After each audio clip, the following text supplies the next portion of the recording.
doing here? What is this all about? Why are we behind a flood wall next to a canal down here in Richmond, Virginia? It's okay. Well, turns out this is where Abraham Lincoln landed when he visited Richmond in 1865. The landscape is very, very different. Nothing here resembles something that Lincoln would have seen except for the canal. If you look on your maps, you can see that then there was a bridge that went over the canal right here. And it was really the only way to get to and from the river in this sector of town. That becomes important in a minute. But why did Lincoln come to Richmond? That is the central question of this tour. What is this all about?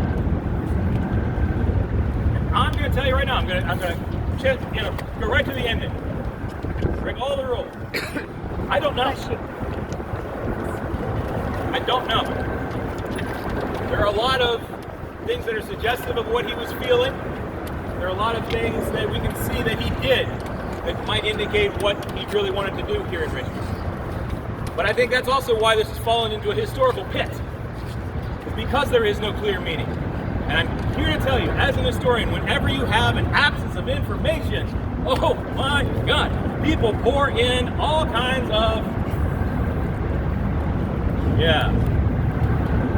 So what I want to do is peel that back. And let's look at what actually happened from people who were actually there. Not people who talked about it 30 years after the fact, if I can help it, but people who were reporting from this at the time.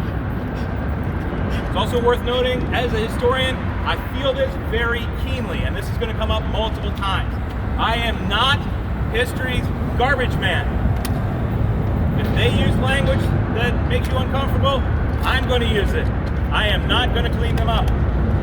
This should make you ask some questions about what's going on in people's minds. I hope that's the case.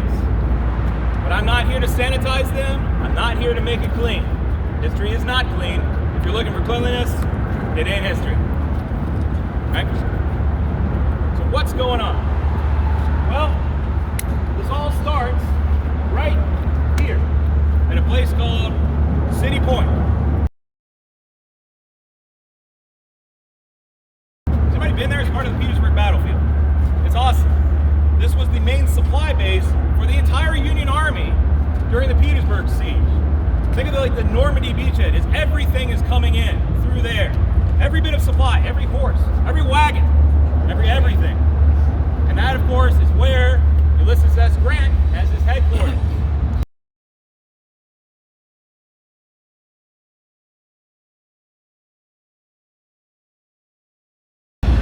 Lincoln has returned to City Point, and he gets that telegram, basically saying, "What the hell are you doing?" It's a fundamental time to ask, what are you doing? Why are you risking yourself? So he writes back to Stanton. Here are his words. "Thanks for your caution, but I have already been to Petersburg, stayed with General Grant an hour and a half, and returned here.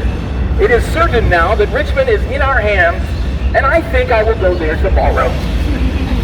I will take care of myself. Dad."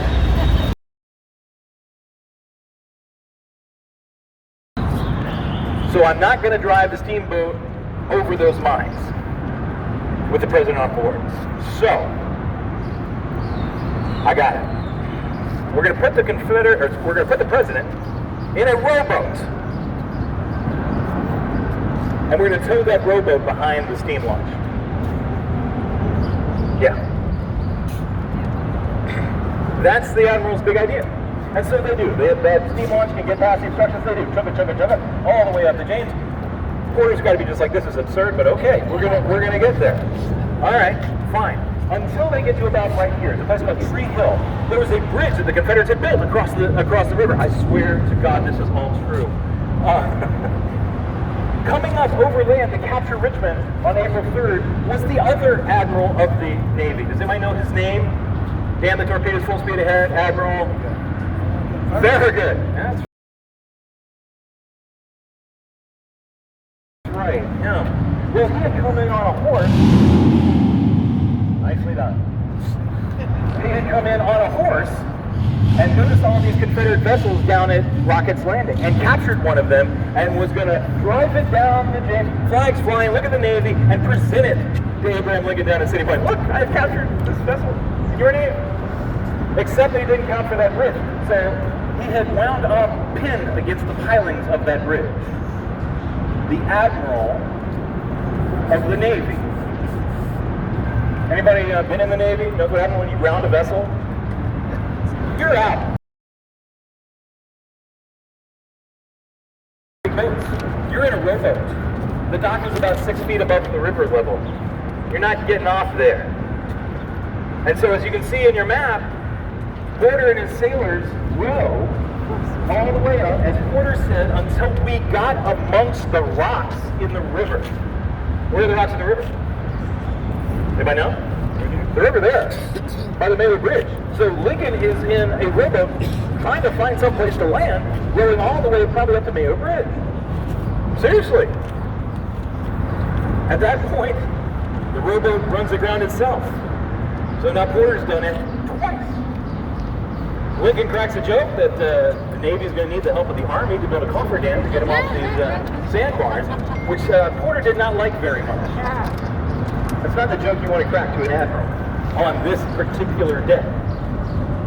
And as Porter said, we turned downriver and put in at the only practicable looking place to land, which was, as you see on your map, a sandbar right over there. I'm serious.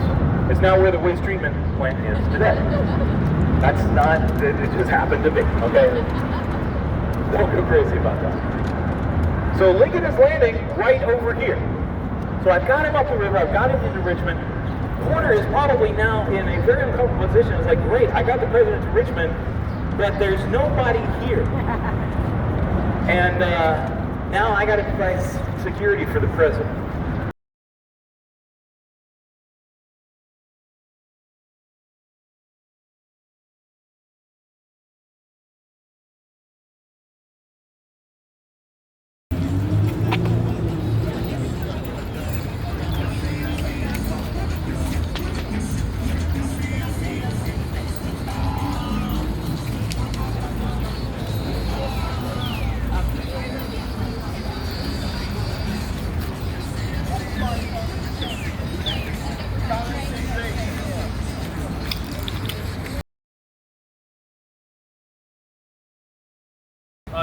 If you just take the easy route and you listen to Nicolay and Hay, and then you read Porter, you're going to be off wildly.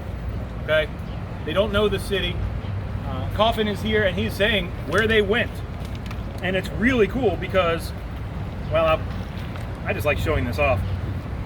In 1866, a guy that you might know corresponded with Coffin. His name was Thomas Nast. Has anybody heard of him before? Yep. Why do we know him? Santa Claus. Santa Claus. He drew Santa Claus. Your vision of Santa Claus comes from him. But he was a cartoonist, basically. We'll say that's where the word comes from. It doesn't. It goes back centuries. But they used that as a joke about him, that he would just go for it. It's very vitriolic. But he wanted to make a drawing of this event, and so he corresponded with Coffin. Fortunately, not Porter. And by the way, the image that Nast eventually came up with was this, right? And I love, if you look very closely, you can see there's Porter back there lurking over Lincoln's shoulder. You can see some sailors here, and this very stylized and somewhat offensive depiction of African Americans as they crowded around. Remember, even abolitionists can wear the black hats, right? They don't necessarily think or talk like us. But the reason that's so exciting to me is because a friend of mine, a Lincoln historian named Michael Burlingame, some of you know him, I'm sure, found this letter. And Coffin not only gives us the route, but he drew a little map showing where the procession was and who was who in it. I know. This is the and Burlingame, to his credit, like knew that I was working on this stuff, and just, you know, whenever you see an attachment from an historian, you know, in your email box, you're like, this could be really good. This could be really good. And so I blew it up so you can see what we're talking about. This is straight from Coffin himself the next year. Okay, remember, this is in 1866. His report, which we're going to hear from several times, was reported that night. It appeared in the Boston Journal later that week. All right, this is Captain Adams of the Navy right here. And look down here, you can see 6 sailors. 1, 2, 3, 4, 5, 6. Right? Those poor guys have rowed up to Richmond and now are the armed guard leading Lincoln through Richmond. They only have carbines. Does anybody know what a carbine is? It's a short little rifle. It's basically a glorified pistol. Doesn't have a bayonet. And for years people would say it's the Marines. No, these were sailors. They're not equipped to do this. They got their little carbines, little pop guns. 6 guys here, 6 other sailors here. And boy, would I love to hear from one of them too. Just one of them in their obituary says, yeah, I spent a lifetime at sea, but that one day I was one of 12 sailors. Yeah, thank you. I don't have a single name for one of these guys. And I've even gone so far as to dig into the Malvern's deck log and look at who might have, you know, departed the ship, and, you know, who would have been on a boat crew and all this kind of stuff. And I've got like 20 candidates, and I can't pick 12 out that are obviously the ones. But they're the sailors. Look right in the middle. There's Coffin. Right here. It's that circle. That big circle is Lincoln.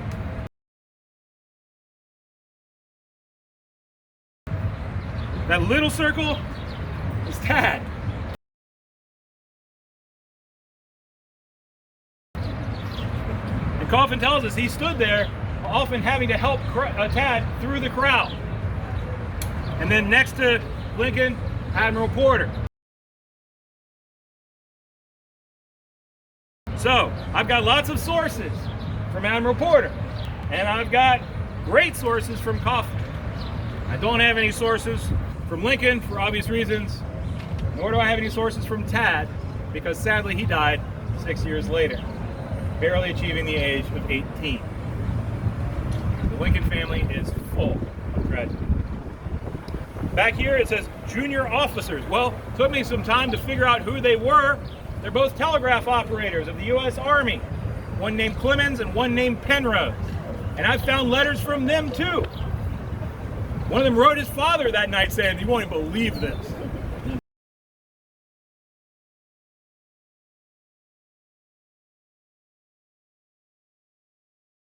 Right here, where we're standing, was what was called the First Market. It was this big building.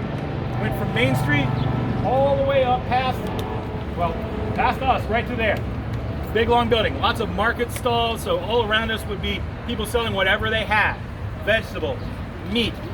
Down here was a giant gutter. In fact, it's still under there. I've seen it when they excavated for these cobblestones. But there's gutter to catch the runoff from the meat. It's still there. You had to rent a stall. But of course, at this time, now the U.S. Army is using this more or less as ration distributing for the destitute people of Richmond. So everybody is here trying to get food for their families, when coming right up, now surrounded by, you can just imagine, what is that sound? If this crowd is coming right into the mall, essentially. And now everybody's seeing this. Everybody, white and black, is partaking in this incredible event as Lincoln literally comes right into their market. Coffin, in his letter to Nast, says, Lincoln wore his overcoat, which was long, quite long, and reached below the knee, and a stovepipe hat. His servant followed. Who? Who? Was he in the boat? This is Coffin saying I saw him. I cannot rectify that. His servant followed with a shawl on his arm.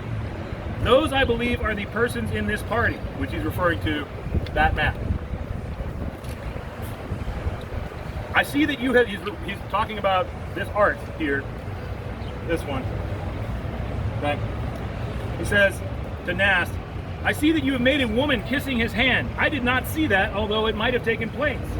The most impressive scene to me was the respect which Lincoln showed to the poor creatures when he removed his hat while the old Negro prayed God to bless him. We're going to come to that. Your conception is very fine and would answer quite well as most pictures for historical truth. So he's saying, yeah, that's pretty much what it looked like. But I love the description. His overcoat. It was warm. It was like today.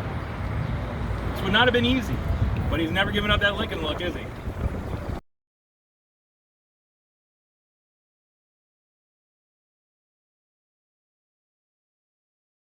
How symbolic that must have been for those that were surrounding him. Maybe some of them had indeed been sold through there. And here comes Lincoln, not only proclaiming their freedom by his presence, but now walking through the heart of that. You show us that picture again that you just showed. Margaret? Come around here if you want to see. I don't want to get in the way. Okay. I talk this way.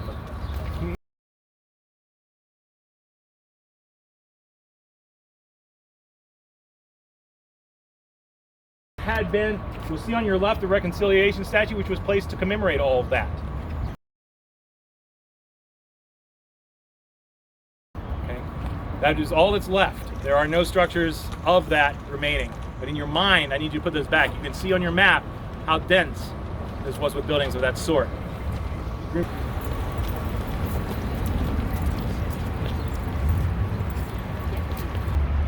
A memory of this event. Remember, Porter writes about this at least 5 times, and every time there's more quotes. Remember what they mean? We reached the base of the hill upon which stands the Capitol. Where's the Capitol? Right over there. Literally, right beyond that building. We reached the base of the hill upon which stands the Capitol. Mr. Lincoln was wearing his overcoat. The afternoon was warm, the sun shining, and he halted for a brief rest. The crowd had greatly increased. A cavalryman dashed away to General Shepley's headquarters. He's the military governor of Richmond. And so a cavalryman spots him. It's basically saying the army spotted him and ran off to get somebody.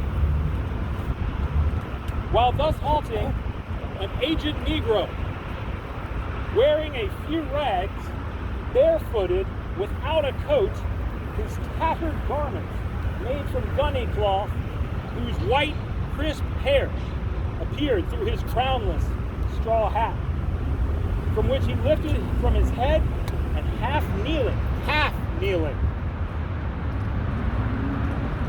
with clasped hands gave utterance to the benediction. May the good Lord bless and keep you safe, Massa President Abraham Lincoln. The president lifted his own hat from his head and bowed to the man. It was a bow which upset the forms, laws, customs, and ceremonies of centuries. It was the death shock to chivalry and a mortal wound to caste. The moisture gathered in his eyes. He wiped it away, and the procession moved on. I leave it to you. What the heck is the army? Where's the escort for the president? We've only got one of them. Right? Well, at this point, 2 different people said, I did it. It was me. I found it. And the candidates for this are a guy named General August Cutts, you pronounce it both ways, and General George F. Shepley, the military governor of Richmond. Now, I'm not taking a position. I'm going to read you them both. Notice how everybody, whenever they start writing about this, needs to make not Lincoln the center of the story, but who? Themselves.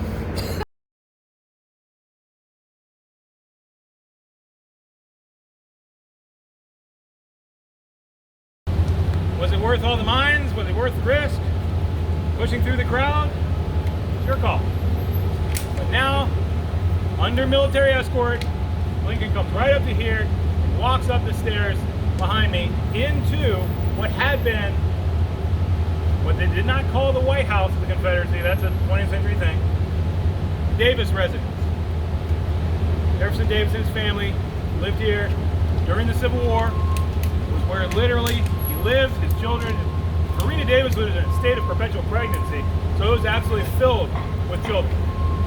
One of his children died here in a fall, somewhere we believe on that side of the building. So much like Lincoln's own family, tragedy had visited them here at the Confederate White House as well. What's so remarkable is that somebody made a sketch of this scene. Get it around so you can see it. This is Lincoln. You can see him there in his big top hat. Remember, full Lincoln cosplay, right? Going right up the steps behind me into the White House of the Confederacy. And we've talked about the accidental symbolism before, but this is the biggie. This is very symbolic. Anybody witnessing this would have no trouble appreciating that the Confederacy was done. Abraham Lincoln is now in the House. Things are coming to a conclusion. For the purposes of our walk, however, Lincoln arrived here. I mean, you can see what the artist was trying to represent as a crowd. I'm sure it was even bigger than that. And all that is right there. So the vantage point of this sketch is the opposite corner. So just imagine this scene only absolutely filled with people who see this as their biggest day of their lives. They didn't need to be told about the symbolism, did they? So, which was the reception room. Now what that means is if you paid a call here at the Davis Mansion, the butler would see you and then escort you, take your card and then escort you in. There was a little chair there and you waited until the president could see you. Now, let's just get this out of the way.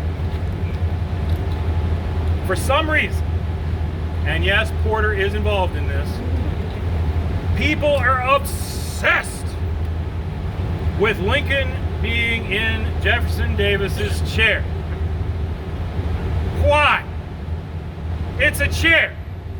This story is wild enough without getting furniture involved. Of course it's Davis's chair. Look, if you come to my house and you have a seat, you're in Mike Gorman's chair. But this is not his office. This does not function the way we think of as the White House today, where there's the West Wing and the president's office. Davis had an office. It wasn't here. It was down in the Customs House, 3 blocks away. This is where his wife and children live. This is a social place. This is their home. Okay? So yeah, he's in a chair in Davis's mansion. Okay. It's where everybody else had sat that came to see President Davis. That's all. Okay? But for some reason the symbolism of, Lincoln in Davis's chair seems the most important thing to people. Come on! How about Lincoln walking through the slave trading part of Richmond?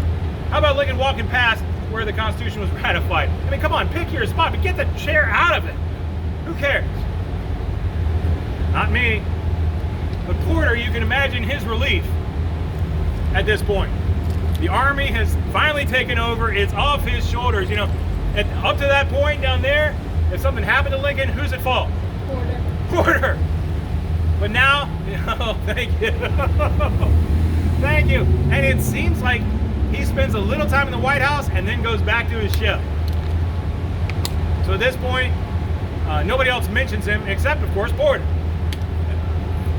But he says, I was glad when the president was safely housed at Jeff Davis's headquarters, a rather handsome house fitted up with some pretense of presidential style.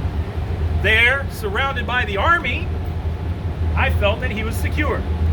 In the meantime, the crowd of upturned faces around the house was growing thicker. The blacks and poor whites mingling together were all vociferating for the president, who came to the door, bowed to them, and was received with 3 cheers.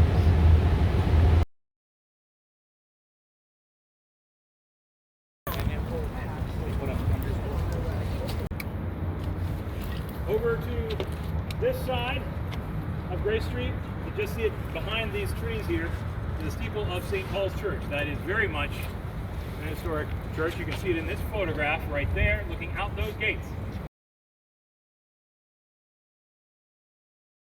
Is a woman named Sarah Pryor, was the wife of Confederate General Roger Bragg.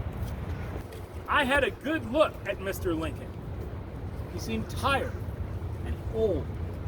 And I must say, with due respect to the President of the United States, I thought him the ugliest man I had ever seen. A fascinating man named Thomas Morris Chester. Anybody ever read Thomas Morris Chester's book? I thank you. If you haven't, do yourself a favor. Order his book from Amazon. It's a collection of his dispatches from the front, and it's called Black Civil War Correspondent. He was the only African-American correspondent for a major newspaper, the Philadelphia newspaper, during the Civil War. And it really calls to mind, when you read his words, how every other account that you read about the Civil War is from a white person. That just flip the script that is him will astonish you. It should. And he's all we've got. But he was here. And he says there is no describing the scene along the route. The colored population was wild with enthusiasm. Old men thanked God in a very boisterous manner, and old women shouted upon the pavement as high as they had ever done at a religious revival. But when the president passed through the Capitol yard, it was filled with people. Washington's monument and the Capitol steps were one mass of humanity hoping to catch a glimpse.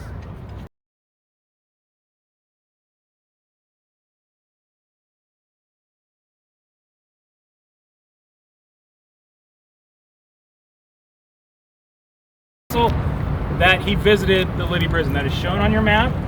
It was down at 20th and Carriage. There's a sign there now, but the building is long gone. It was taken up to Chicago to coincide with the World's Fair. It became a museum for a little while, flopped like a fish, and then the brick became Chicago Coliseum, and the wood became a barn in LaPorte, Indiana. Yes, I've gone looking for it. Found some of it too. But the point is, it's not there now. Lincoln did visit. And Coffin, who was still with him, remember, he's got the scoop of the century, he's not letting it go. He tells us, Lincoln visited Libby prison, breathed for a moment its fetid air. There's a journalist for you. Fetid, F-E-T-I-D, you know what it means? Stinky. Stinky! That's a great word for really smelly. Fetid. Breathed for a moment its fetid air, gazed upon the iron-grated windows and the reeking filth upon the slippery floors, gave way to emotions which he could no longer suppress. What does that mean? It broke down. And I say, what took you so long? At what point did Mike Gorman break down? When I step off that boat, like, I'm a crier, so I cry at Hamilton, but really, it's obnoxious. All of a sudden, people are looking at me as the Messiah on my son's birthday. My son's birthday is usually enough for me, and now, jeez, I'm done. Think about all the things he's seen today, and what he's heard, and coming to Libby prison, imagining, this is where all the Union officers had been imprisoned in Richmond, and all the issues of prisoner exchange. He had consistently refused to treat the Confederates as a belligerent nation, and that's absolutely legally correct. But in doing so, that means you cannot have usual prisoners of war exchanges like you would between two belligerent nations. So a lot of them stayed in prison for a long time, got sick, died. In his mind, every second of the war is rushing back. What could I have done to make this end sooner? He gave way to emotions he could no longer suppress. I get it. Weitzel took this opportunity to ask the president for instructions. At least he said he did. That's pretty rude. When your boss is now clearly emotional, probably not the best time to be like, yo, I need some instructions now. But that's exactly what Weitzel does. So he says, I took the president to Libby prison in Castle Thunder. Castle Thunder was nearly across the street from Libby prison. That behaved more or less like Camp X-Ray does now. Political prisoners, civilians, Remember, habeas corpus was suspended, so if you looked suspicious, acted suspiciously, or were one of the usual suspects, that's where you would spend a lot of time. Both were very crowded with now rebel prisoners because it's under new management. I had considerable conversation with him in regard to the treatment of the conquered people. The pith of his answers was that he did not wish to give me any orders on the subject, but as he expressed it, if I were in your place, I'd let him up easy. Let him up easy.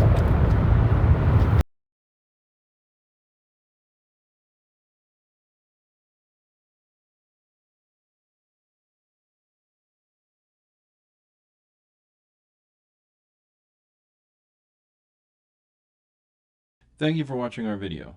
Please remember to like, share, leave a comment, and subscribe. It really helps us grow the channel. Also, if you're looking for more history-related content, then we invite you to head over to our website, americasbesthistory.com. There you'll find hundreds of well-researched articles on a plethora of topics ranging in dates from 1491 to the present day. We upload new articles weekly. Hope to see you there.